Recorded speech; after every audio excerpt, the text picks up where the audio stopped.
So apparently there was more information I was able to find about like what some people were saying, like Sabrina being like the last gym leader possibly, and maybe at one point. I think really ultimately what it could have also came down to was they probably decided to move Sabrina to like a little earlier slot so that way you could go to Saffron City for the first time.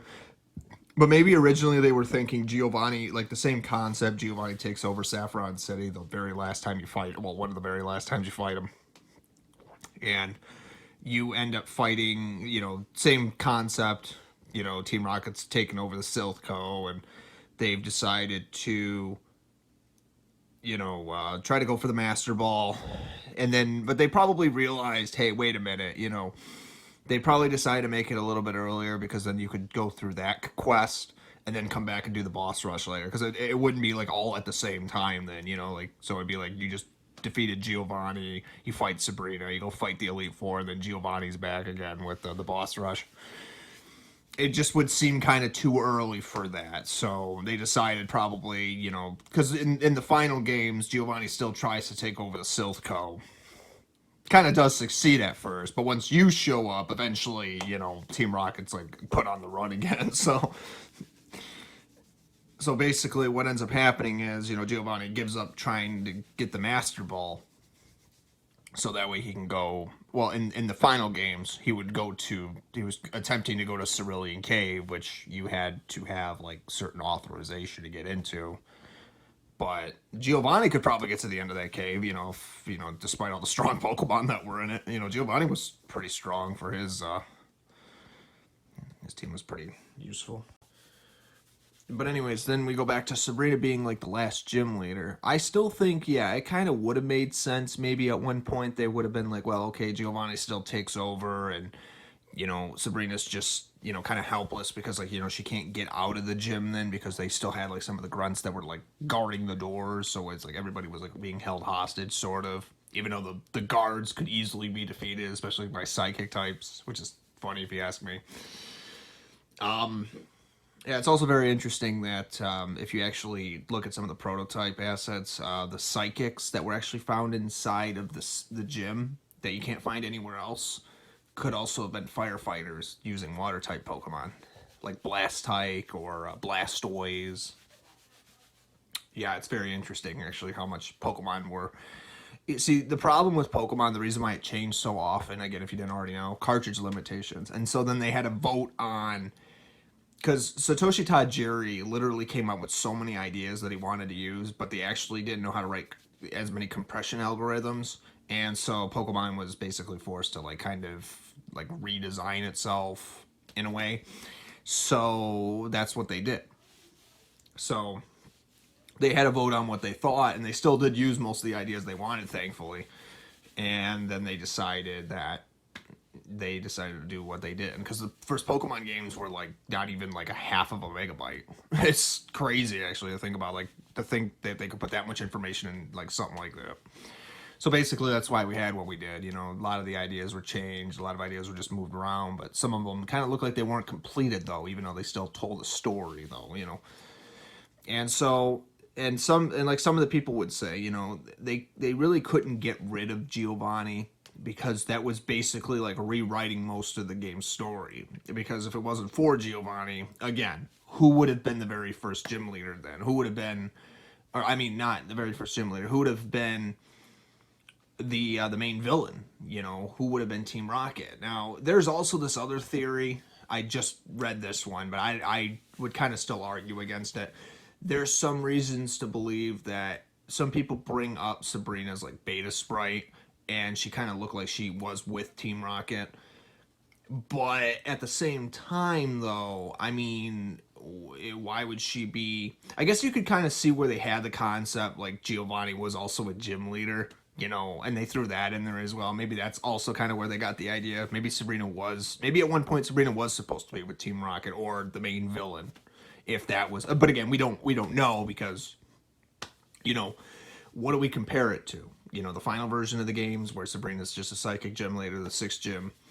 I don't know. I mean, even in the prototype maps, I do not really 100% know. I mean, yes, Ken, the guy who did all the illustrations, But then you have the idea that in Pokemon, so like for example, I still do think it kind of makes a lot more sense though that Giovanni would have been the age that he did, because he wasn't a kid, and because the way Pokemon works, it all takes place in the same year.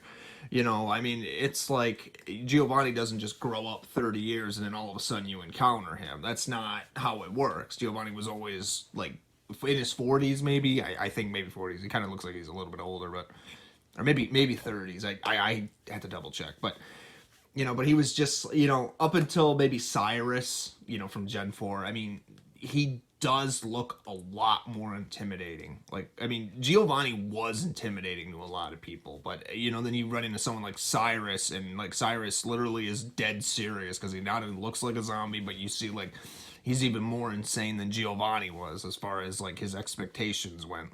And some people would say he's probably the most.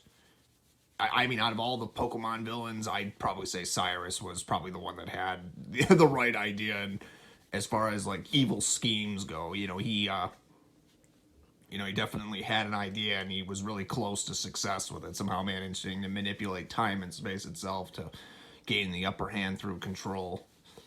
But then the biggest mistake was he gave you the Master Ball because he thought that you wouldn't be able to catch up to him. So even if you did, you could still catch the legendary that he was trying to control.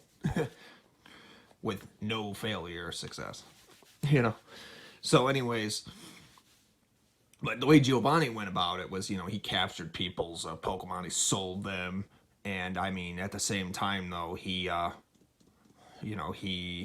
his own rigged casino and all that, and the rockets underground and all that.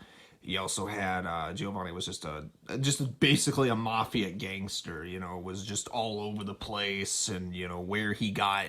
What I want to know is in the original, like the prototype, where did he get the legendary birds at? Because obviously they're so rare, but there's more than one of them. So how he got Zapdos, Moltres, and Articuno? Because he was originally again a flying type gym leader, not just a a flying and a bird type. So where he got that concept at, that's actually very interesting. But yeah, he definitely, he had the right team. But again, if you had the right team yourself, you could easily still beat him. Again, rock types are really easy for taking out Articuno and Moltres. Zapdos won't have quadruple damage unless you nail a critical, but even Zapdos, because Zapdos is an electric type, and especially if you're using rock types, it's not super effective. So you've already got the advantage as long as Zapdos doesn't pull like. I don't think Zapdos can learn something like Flamethrower or a water type move. I don't think so. But it's like I'm trying to think if Zapdos can learn anything in the first generation games that could kill like a rock type like real easily. Because I don't think so. Because Zapdos is a physical, like when it's using like physical attacks, it uses physical, just physical attack, but it's not using special attack. So you basically can lock out. I mean, if you get a ground type, then then you don't have to worry about electric types because now you're immune to them. Something like a Rhydon. Rhydon would be a very good example taking on Zapdos. Yeah, especially when you're catching Zapdos. If you decide to go catch Zapdos like right around when you're, even Rhyhorn will do. It can tank. It's amazing how even a Rhyhorn, you can catch it right out of the Safari Zone, level it up to like level 33 or something like that, and you could take on a level 50 Zapdos that you could use Drill Peck. Even a critical hit won't even kill Rhyhorn. It's actually pretty impressive, actually, if you have the right level up. But if you can get a Rhyhorn, you might as well get a Rhydon too, because Rhydon's even stronger. So. Oh yeah, Rhydon would definitely take on Zapdos pretty good.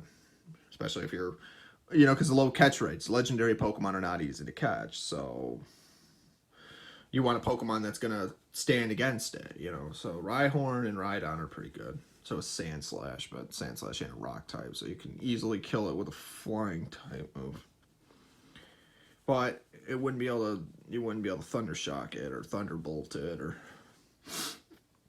But anyways. So, yeah, Giovanni was definitely after a lot of things, but they changed that concept that Giovanni would have been placed around that. So, Sabrina would have still been, like, again, if Sabrina's not like tied to Team Rocket anyway, then she would have just been a hostage then somewhere in the Saffron City when that would have been taking place, because they were just moving her around just like they would have moved the other gym leaders around. And it does make you wonder how many other gym leaders there would have been. If there were still 10, if Sabrina was actually supposed to be a little bit different than what we got her from, I'd imagine she still would have had the same team. She just, again, Alakazam would have probably still been her strongest. And you could still kill Alakazam very easily with hell, even a physical drill peck, I think, can kill in one hit. Even Zapdos takes it out very easily. And Zapdos is a physical, or more of a special sweeper than a physical sweeper. But it's interesting to think about, though, because if you're trying, that was the problem, like, back in the day, if you were playing Pokemon games, like, I remember when, like, Yellow version came out, a lot of people, some people were struggling to beat Sabrina, but, because their Pokemon were in the level 50s, but it's like, at the same time, though, you just have to take them out with, physical sweepers. If you look at the stats of every Pokemon, I mean, even if it's not super effective, but it's like, you could easily take them out very easily with other Pokemon. So Sabrina could have still been beaten very easily, even if they would have made her a little bit stronger. I don't know if she still would have had Venomoth, let's see here, Mr. Mime, and maybe, what was the other one she always had? Jinx, maybe? Was Jinx a psychic type in the Pro? I'm trying to think, like, I don't think so, but oh, maybe Jinx wasn't there. She could have had something else. I know she always had 4 Pokemon. It was Alakazam, Mr. Mime, Venomoth, and then there was another one. I always forget what the other one is. But it's was it Kadabra? Maybe Kadabra. Maybe. But I had to double check. Well, anyways, so basically, it's kind of interesting to think about how they moved some stuff around, but they kept some of the ideas, and they do make you think, though, like, because it's like maybe they would have expanded the story a little bit more, that Sabrina would have been, like, how Saffron City would have been attacked, because it definitely was supposed to be an important place, because, again, that's where the Sylph League was. Again, the boss rush after you beat the Elite Four.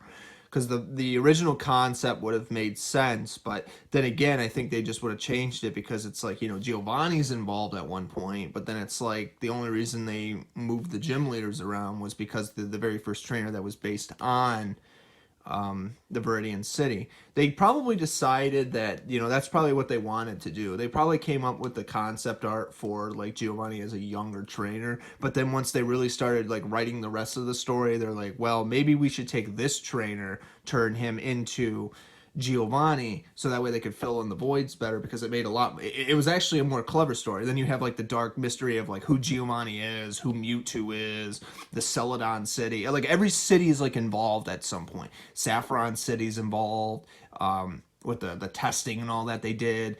You have even the Cinnabar Island, where it's like you had even more testing and everything that was done. Dr. Fuji's story was expanded a little bit more, and you could find him in Lavender Town, and Lavender Town was already screwed up as it was, but it seems like it was just screwed up in the prototype. And then there's even more debates, like, Erica was supposed to be like the dark gym leader, and they moved her to Celadon City, which was just the opposite square town over to Celadon in the west. Because, mind you, Japan is what the first region of Pokemon was based on, or as well as the other 3 regions. Pokemon took place in Japan, obviously.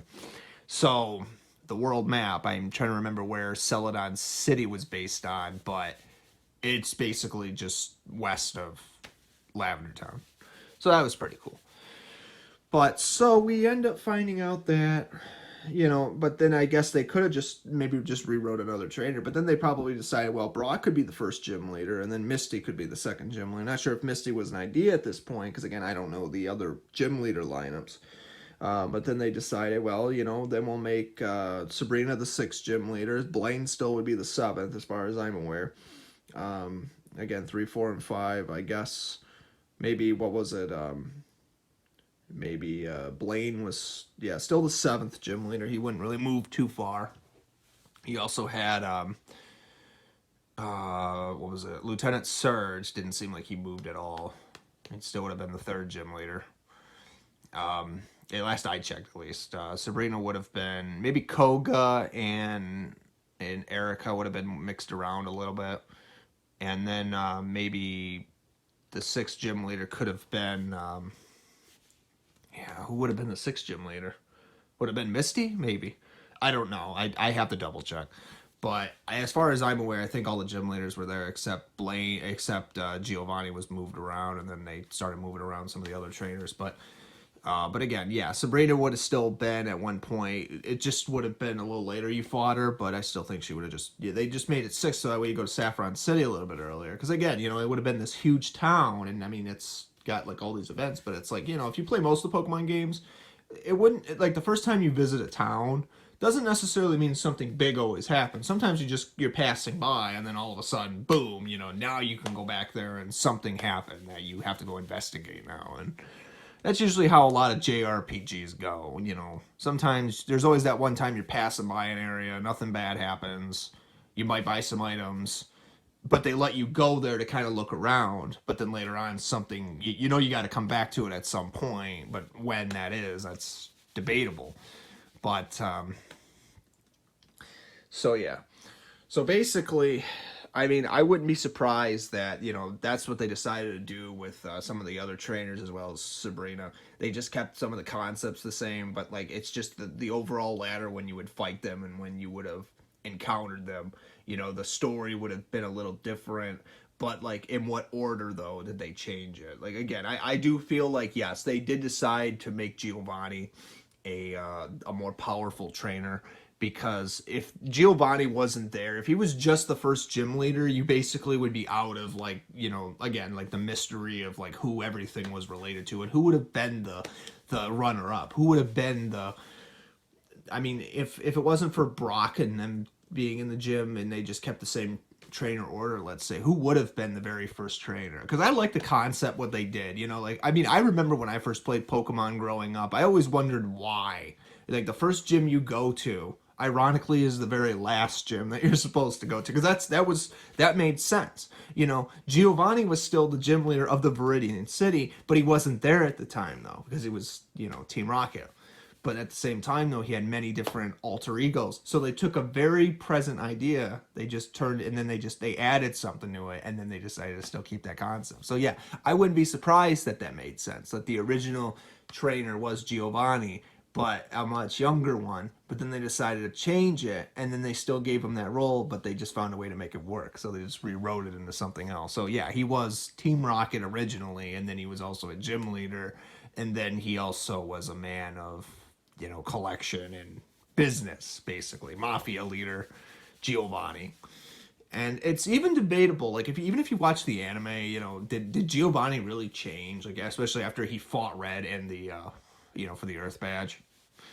Because, like, once Red walked away, Giovanni was just, like, looking at his Pokeball and, like, really questioning everything he did up until that point. Like, they let him go. He believed he could change. Like, they didn't throw him in jail. They didn't make him pay for his sins, basically. They just said, you know what, Giovanni, you can change. And, he really wrote that off. Like, wow, man, Red really was forgiving. He had to teach him this lesson 3 times, but, eventually he got it through his... But it's like, Giovanni would have probably still went out of his way to do something else. Because that's just what he did. He was a businessman after all. He wasn't just going to give that up. But I guess he figured, maybe he should really help people out instead. Maybe he was starting to really realize, he could still profit off helping people out. But, but how to do it, though, Because he was an executive, basically, in a huge... No, he was basically like a corrupt CEO at one point. But then he, like, started thinking, well, wait a minute. Maybe there is more to life than this, But it's interesting to get caught up in a fantasy and... not really see it past that, Again, not talking about just Pokemon, talking about, people and their delusions, or like their dreams, their ideologies. It's their way or the highway, like that's what we got out of Giovanni, who he was. So anyways, yeah, I think really at the same time though, I'm trying to think, how much different Pokemon would have been without Giovanni really is what we're getting at here. Sabrina, like, really how much different her position would have been too. Position. if she would have been in a different situation. Like, I really do feel like, you know, maybe they wouldn't really have extended it too much. But it's like, you know, like kind of like the joke that they make before you fight her. You know, she talks about because she has psychic powers. She believes everybody has psychic powers and they know how to unleash it. You know, she stated that, you know, she believed that you would come one day. So it's possible that maybe she thought that maybe somebody would eventually show up and take care of Team Rocket. You know, she didn't have to really do anything. So it's kind of interesting, actually, to think about, you know, because if you really do think about it, Sabrina really was, like, even in the anime and the manga, she was, like, a wicked woman. Like kind of, probably not, like, on the same level as wicked as, like, I mean, a different kind of wicked is, like, compared to, like, someone like Agatha, where, like, you know, literally, like, the woman is not evil, but she could stare into your soul, basically, and she was strong, you know, even stronger than Sabrina was.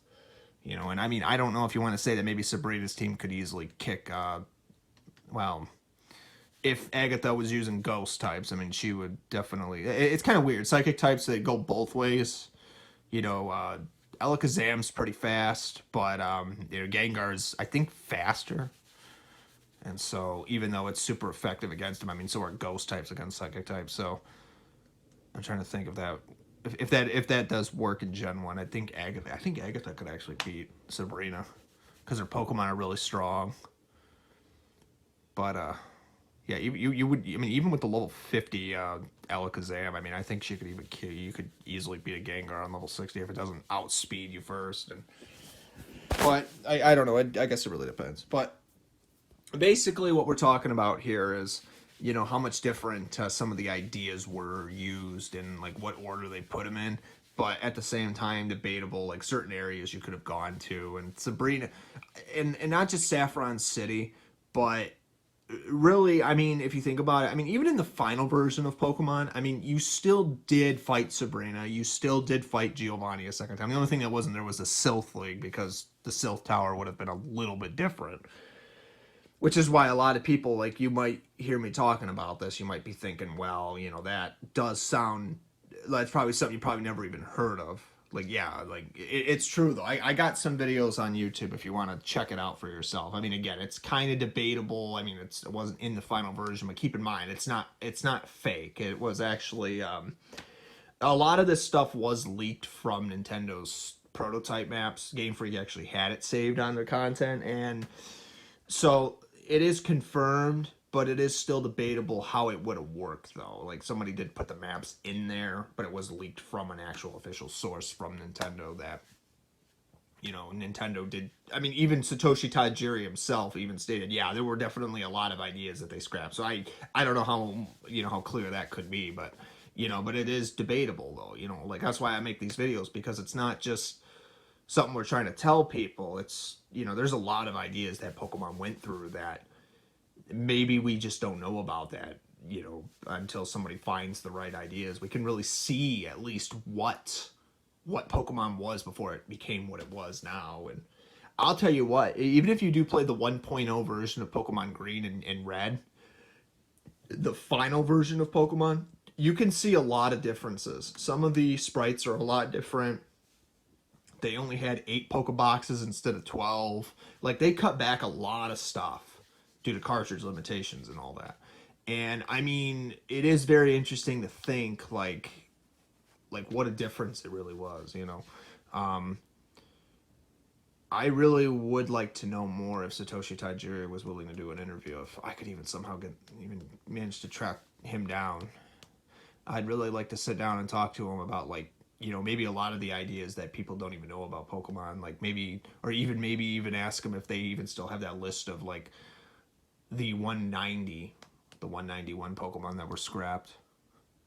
Because when they actually came out, I think the most important thing is that we're trying to figure out, aside from just the Pokemon map designs, is the Pokemon themselves. You know, what Pokemon did they scrap that they never used in Gen 1? What Pokemon did they originally have? Because even Satoshi Tajiri stated that at one point, even before Gen 1 was done, and this was even before they wanted to take some of those Pokemon and just put it in another game, and then they started making more stuff too, more content. So it was like the same idea, but on a larger scale. Like, even before Gen 1 was completed, they had like roughly 300 something Pokemon. And it was like, wow, man, like, what Pokemon are we not seeing here? You know, how many of those Pokemon could have been in Gen 2 or Gen 1? And, you know, it's something to think about. You know, if someone could just find, like, any piece of evidence, you know, it's crazy to think, like, what we're not seeing that we could easily, you know, compare it to. And you really see, like, how many ideas they really ultimately could have had. Maybe Pokemon would have been a lot longer. I wouldn't be surprised in the slightest. Could you imagine, like, in Gen 1, you know, imagine a Pokemon game where you had originally 191 Pokemon, and then you had like something like Professor Oak was the final boss, or Mewtwo was actually caught in a Silphco, and then you had like the Silphco's final boss was again Professor Oak, and like it was like all the trainers up until that point were much stronger, you know, and then they were just congratulating you once you beat them, you know. It'd be interesting though to see like how much different, even like, you know, even the remakes like Fire Red and Leaf Green, or the Let's Go Pikachu and Eevee. Imagine like they had like that concept, you know.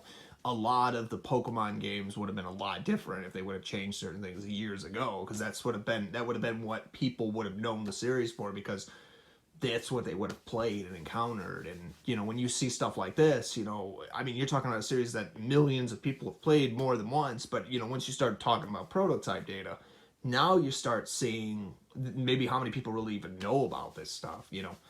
It's really interesting to think about. So that's why I made this channel, because I like finding stuff that a lot of people don't know about, and whether it's real or fake, you know, I think in this case it is real, because, like, again, you know, there's a lot of evidence to believe that Pokemon did get scrapped because of cartridge limitations, and a lot of ideas were just kind of moved around. But again, it really does make you think, though, what else do we not know about Pokemon that maybe the creators do? You know, something to think about. So again, if I find something else, I'll make a video about it. Hopefully this kind of explains a little bit. If there are more things I might not have mentioned, again, please feel free to contact me. I'll gladly make a part 2 to this if I can. But ultimately right now, I think we'll just say it like this. I do think Sabrina was moved to an earlier time because they probably figured, you know, it would make more sense, because then you go to Saffron City a little bit earlier. I mean, technically you could go to Saffron City as soon as you hit Celadon City, but which is the 4th gym leader basically. But it is interesting to think about, you know, like how much different it really would have been. You can't really do anything in Saffron City except for go to the Fighting JoJo at that time, I believe. But yeah, you really like to fight Team Rocket, like, and then to fight at like a Silphco League. It really would have been really interesting to think like how many ideas they really took out because of cartridge limitations. How much longer the original Pokemon games would have been. I mean, even that in the 1997 Space World demo that we have for Gen 2, you really can see like how many ideas were really truly different compared to their final versions. And I do ultimately think that every Pokemon game's prototype, you know, we can really learn something from them.